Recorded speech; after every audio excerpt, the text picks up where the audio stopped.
Here we are at the start of another week. Another week in lockdown. Thank you guys for joining me for today's lunch live stream. I hope that everybody's seeing this. I think we're live.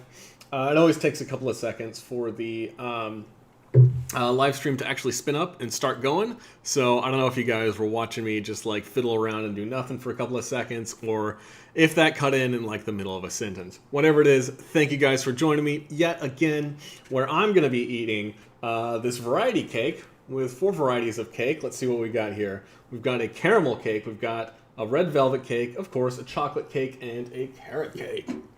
And I thought it would be a great kind of lunch to go along with the topic that was at the top of my mind today. Somebody asked me a couple of days ago, it was probably sometime last week, about like lunch cravings, or not lunch cravings, of course, I'm eating lunch, about sugar cravings late at night. And it got me thinking, like, it might be cool to stop and talk about what exactly that means, why you tend to get like cravings for sugary foods at night, stuff like that. Because it is a pretty interesting topic, the way that like stress and sugar, or the way that stress basically makes you want to eat sugary food, I guess I should say.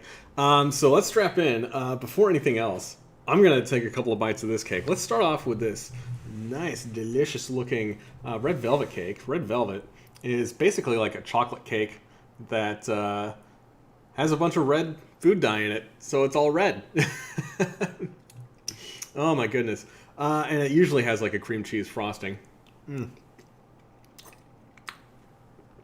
Oh, that is so good. That cream cheese frosting, oh, it's so great. A little bit of tanginess in there. So sweet. It is really hard to beat a good cream cheese frosting. And I mean, it like, it totally, it's, if you're under stress, sugar might be a good thing to have. Of course, I've been under quite a bit of stress lately, working long hours, because I'm still working from home, and having a little bit of sugar to help me through those long, stressful hours does actually tend to help me out a little bit. So, of course, I'm going to indulge in sugar when I can. Sugar, not a great thing to have all the time, but it is kind of like one of those good, they call it like a sometimes drug, or it's good to have every now and then in some specific circumstances, especially when you're under acute stress. And that's kind of what I wanted to talk about today. Is like I said, I think that everybody's probably a little bit more stressed out, maybe a little bit more chronically stressed out than they're used to being. And it is something that's it's important to understand why, like, maybe sugar isn't something that should be avoided under acute stressful circumstances. And of course, like, why the heck is it that you get these sugar cravings at night specifically? Like, that question got brought up, and I was like, hey, that's a really good question. So I thought I'd look into it. And I think that I found the string of logic and the string of data that's good for understanding exactly what the heck is going on. So I think like a good place to start is with your circadian rhythm. Let me blow this up a little bit so it's a little bit easier to see. So your circadian rhythm, if you break apart that word, it's basically breaks down into circa and dian, which means that it's your rhythm that goes roughly a day. It's basically like your sleep and wakefulness cycles that go about every single day. So I looked up this study. It's kind of like orthogonal to the point, but it does go over a little bit about your circadian rhythm and the stress hormone cortisol. So let's see here. Let's take a look at this abstract. It says that cortisol is one of the most distinct and fascinating circadian rhythms in human physiology. This is regulated by a central clock located in the suprachiasmatic nucleus in the hypothalamus. Good grief, that's a mouthful. I think that's just a part of your brain. It has been suggested that cortisol acts as a secondary messenger between central and peripheral clocks, hence its importance in the synchronization of the body's circadian rhythm. Conventional immediate release hydrocortisone, either, this is just going into the hydrocortisone study that they went into, but basically if you look into this, they wanted to, they've got a couple of graphs here that show your, like how much cortisol is going through your body at different times of day. And here, this is a really interesting graph that they have. Oh my goodness, that is difficult to see, so we're just going to look at this one. And it shows that cortisol actually gets released like on a fairly regular schedule throughout the day. You see, you got this big rise in cortisol in the morning. You've got another small rise, usually coincident with meals in the afternoon, and then one final rise later in the evening. Again, coincident with when you have dinner in the evening. By the way, I'm snacking on this dark chocolate cake with chocolate frosting and chocolate chips on top. It's just so rich, a little bit bitter. Oh my gosh, it's over the top. I think it's helping me keep my stress hormones at bay because it is absolutely delicious. Nothing like a big hit of chocolate to make you feel just a little bit more relaxed. So I think basically like the key takeaway there is that, you've got this daily rhythm where cortisol is naturally elevated at certain times of the day. And of course, cortisol, like I've mentioned before, is basically like, cortisol and stress are almost like a one-to-one relationship. Like if you're stressed out, you got high cortisol. And if you got high cortisol, it's because you're stressed out. That's basically what it means right there. Now, one of the things about cortisol is that it will it provokes your body to be in this fight or flight response where you're churning through a ton of energy. It makes you burn more fat, makes you burn more sugar. And the way it does that is by provoking your body to make this stuff called glucagon, which, let me see here. I found this article that does a pretty good job of explaining glucagon. Oh my goodness. I remember last week, or maybe it was the week before, I looked up nicotine toothpicks, and I've been getting advertisements trying to get me to buy these nicotine toothpicks ever since. I think I'm going to close that advert right down. We don't need to look at that. So anyway, it says glucagon, how this hormone affects blood sugar. Now this is kind of a cool article. This is on webmd.com, which always has some kind of interesting information on it. It says, let's see, changes in the blood sugar level can affect how you feel. Of course. So it says glucagon is an important hormone. It says it's made in your pancreas, a small organ above your liver, and it can raise your levels of glucose or sugar in your blood. That's the fuel your muscles and organs use to keep you healthy, etc., etc. Glucagon helps your liver break down food you eat to make glucose. If your blood sugar drops too low, you can get hypoglycemia. It makes you feel dizzy and sluggish. You might even pass out. Glucagon can help with hypoglycemia, so you feel right. So it's basically like it provokes your body to make more blood sugar, stuff like that. And you have lots of blood sugar stored in your muscles and in your liver in particular, in this stuff called glycogen.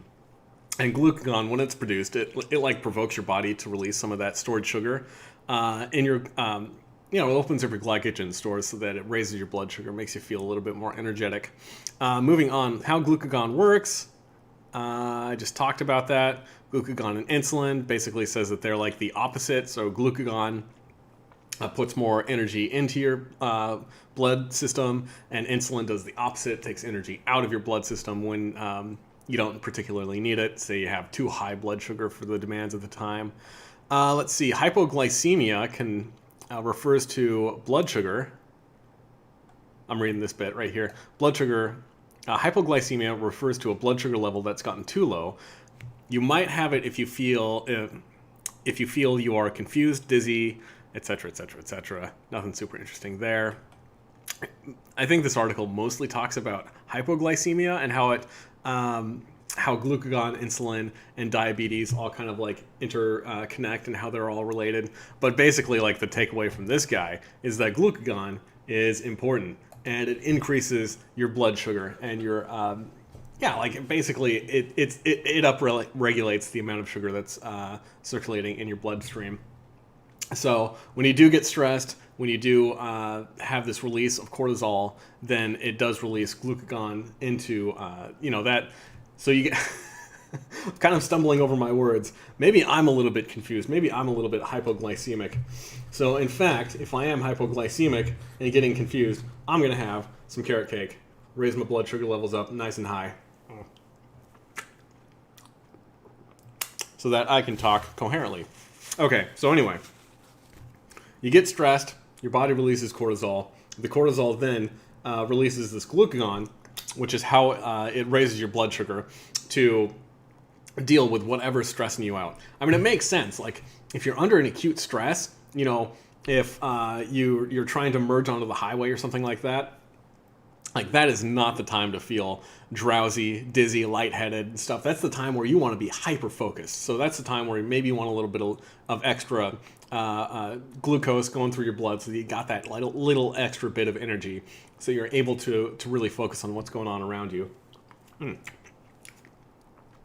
And like I said, cortisol naturally has these like waves throughout the day, and one of those times of day where your cortisol is a little bit higher is a couple of hours before you go to bed, around the time when you do eat dinner. And if you do have that increased cortisol, then of course it follows that you're going to have a little bit of extra energy there. You're going to be burning a little bit more energy. Maybe it's going to dip into those glycogen stores a little bit more than is necessary.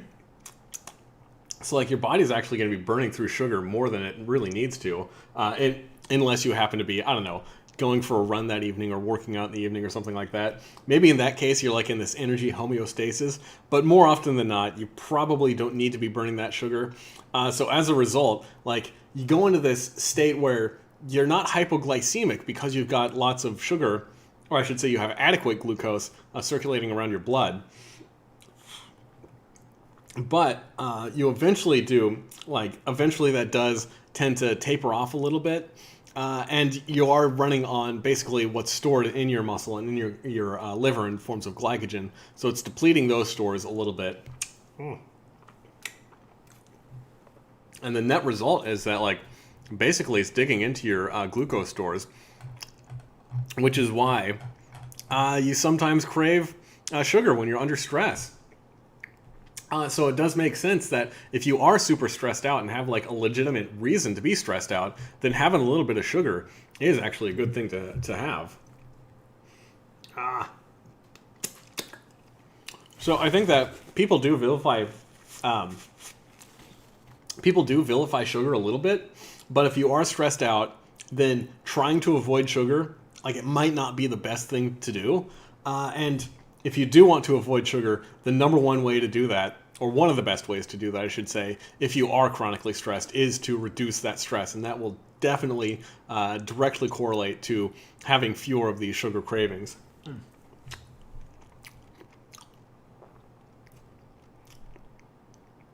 I've been ignoring the chat, so it looks like I got a couple of folks piping up in the chat. So thank you guys all for joining the live stream today.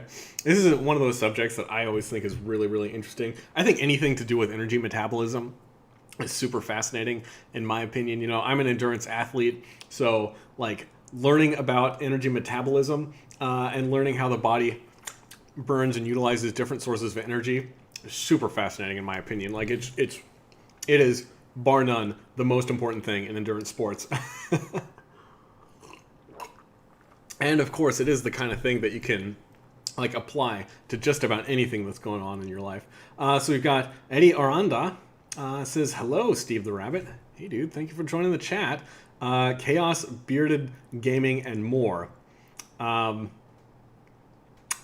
don't know if that's an actual person. Looks kind of like a bot name or something. It says, "Hey, dude," and it gives me a YouTube sign. So thank you for joining the stream. If you're an actual person, good to see you here. You can speak up. AJ, thank you for joining the stream again. Of course, lunch live stream regular says, "Hey Steve, nice cake sampler. How's it going? Get to relax all this weekend." Oh man, I wish I was able to relax this weekend. It was kind of a busy weekend for me. I was able to take some time off work, thankfully, so I was able to get a lot of stuff done, but not as relaxing as I might have wished it would be. So that's why I've got a bunch of sugar in front of me. I feel like I might be one of those kinds of people who's like, anytime I have a free moment, I've got to apply it to something. Like I've got to keep on working towards something. So maybe it's my own burden in life to just be constantly stressed. Like even when I took a sabbatical off of work, I found lots of really crazy things to keep my time occupied. I found that I had very little free time. All right, the last bit of this cake that I want to try is this caramel bit with, I don't even know what these things are on top. Looks like some kind of butterscotch or caramel chips.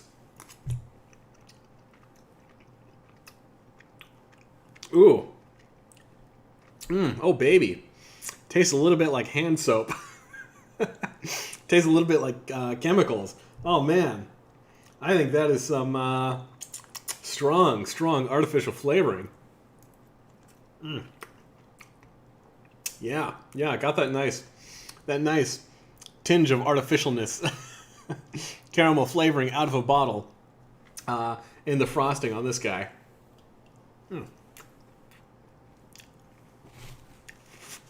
Still, I think that plenty sugary, plenty sweet. I think that if you can get a good like natural caramel, like this does look like some caramel sauce on top.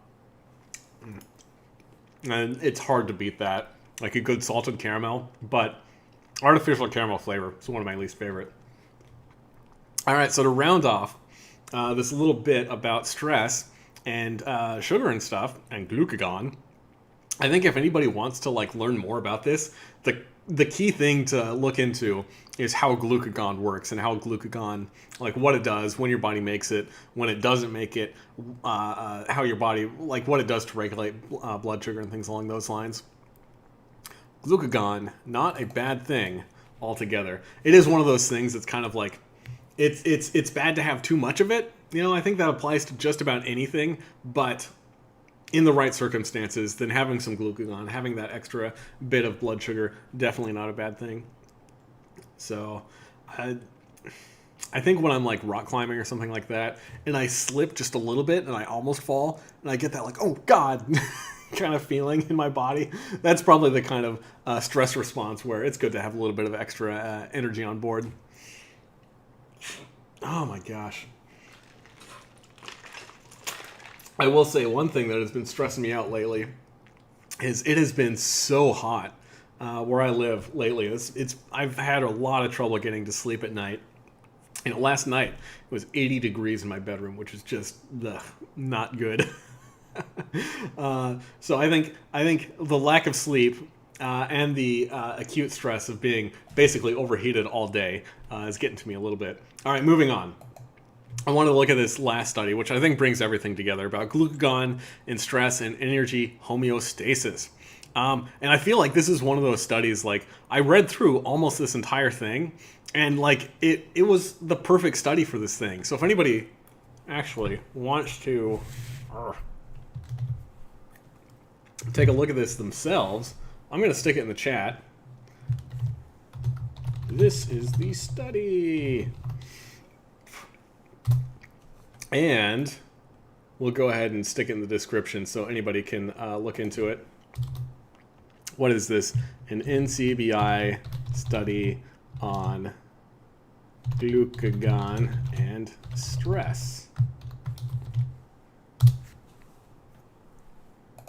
So anybody who wants can like look through this entire thing at their leisure. I'll basically go over some of the highlights here. It says in the abstract, glucagon is traditionally thought of as an anti-hypoglycemic hormone, for example, in response to starvation. However, it actually increases energy expenditure and has other actions not in line with protection from hypoglycemia.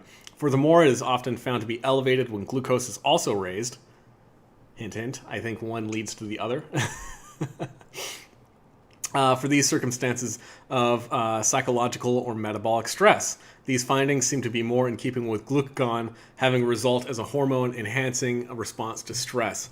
The conventional views put glucagon as a regular glucose homeostasis acting in response to hypoglycemia to elevate blood glucose concentration and prevent tissue glycopenia. I don't know what tissue glycopenia is. That's something that I have to look up. Indeed, the hormone was named for this property after Kimball and Merlin identified a compound contaminating pancreatic extracts that had the opposite effect to the insulin they were seeking to purify. Recently, there has been a resurgence in interest in finding that glucagon increases energy expenditure. This observation produces a conundrum. Why does a hormone that counteracts hypoglycemia, a state of energy deficiency, also increase energy expenditure? This could be explained by a more wide-ranging role that includes aiding in the physiological response to stress. In this review, yada, yada, yada, they go on to talk about it a little bit more. So we have this section here that I thought was pretty spot on. It says glucagon release in stress. Evidence for glucagon release in a wide variety of stressful situations began to accumulate after improvements in glucagon assays made accurate measurements possible in the early 1970s. In animal models, large elevations in plasma glucagon are observed immediately after acutely stressful stimuli. Hyperglucagonemia, which I assume just means like increased in glucagon in your blood, is also well recognized in patients under a range of physiological stress states, including trauma, burns, surgery, sepsis, hemorrhage, acute myocardial infarction, cardiac arrest, hypoxia, and other neonates, including in neonates. Neonates? Is that just like, I think that's basically like newborn infants, that kind of thing. I think that's what a neonate is. But I think the key takeaway there is that when you're stressed, your body makes glucagon. So this study is actually really interesting. It goes on to say that, well, obviously glucagon is a stress hormone. I would kind of like say, I don't know if that's really a thing. Glucagon, of course, like I said, is going to be present when stress is present. But I don't think that would define it as a stress hormone. I think that glucagon is something that is a result or like a reaction to being stressed as opposed to a stress hormone in itself. I tend to think that the big stress hormones in the body are basically like adrenaline, cortisol, adrenaline, also epinephrine, stuff like that. So I mean, tons of like really interesting stuff. I could go on. Like I said, I could read basically this entire study. I'm not going to though, because like most NCBI studies, it is very dense. It is very long. So I figured I'd just just look at some of the highlights of it. And I mean, I don't want this to be like, you know, the Steve reads to you lunchtime hour, which I don't know. Is that something you guys would want? Just me sitting here reading to you guys? Could bring up this. Conclusions. Glucagon receptors are widely expressed in a number of tissues, and it is therefore not surprising that glucagon has a number of physiological effects beyond the one that has dominated the majority of research into hormones over the past 40 years, i.e. protection of the organism from hypoglycemia. I guess I could do something like that. Like if I did that, I'd have to find something a little bit more interesting than just like these dense scientific studies. I recognize that I enjoy scientific studies, but probably not everyone enjoys them quite as much as I do. Oh my gosh. Well,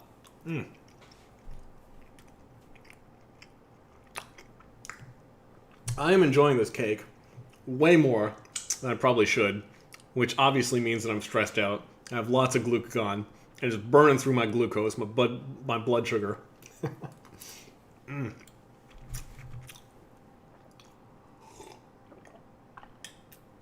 Oh my gosh. And nothing like cake and a little bit of milk too. I'm drinking this because it's just like iced and cold. I cannot keep ice in this thing either. It just keeps on melting. That's how hot it is. Oh my gosh. AJ says, haha, Steve the Rabbit is the new Jim Dale. I'd have to look up who Jim Dale is, but I'm sure he's a cool guy, so thank you. All right, guys. I enjoyed this lunch live stream. I thought it was cool to look up an interesting subject. Somebody suggested that I look into this last week, so I did. If you guys have any other suggestions of the kind of things that you would want to see, maybe you want to know how your body reacts to some certain food, you want to hear about some metabolic process, or just have some general question, then it's absolutely cool to throw those my way in chat. You can send me an email. Email's down below if you want to shoot me an email with a specific question that you think would be interesting to hear about on one of these lunch live streams. I figure I'd answer everything anonymously, so don't think that I'm going to call you out and be like, "Oh, Bill says he's having problems in bed," or something weird like that. No, I'm not going to do anything like that. But it's always fun to look into these kinds of things. My goal is basically to show people that these things can be interesting, even though they're kind of nerdy and they're a little bit dense and hard to break into. Hopefully I'm able to break them down into something that's a little bit more digestible, so that's something that people can grab a little bit of information. I hope you found it informative, something that's a little bit more entertaining than just reading a textbook. I hope you enjoyed this lunch. I hope you had something to eat on today's lunch live stream, so I wasn't eating alone, and I'm planning on keeping it up. So if you want to drop in, I'm going to do this again every Monday, Wednesday, and Friday. I'm going to be here next Wednesday around noon. And until then, I hope you guys have a good one. So peace out. Y'all take it easy. And now you get to watch me click a couple of buttons while I try to end this thing. All right, I think I'm gone.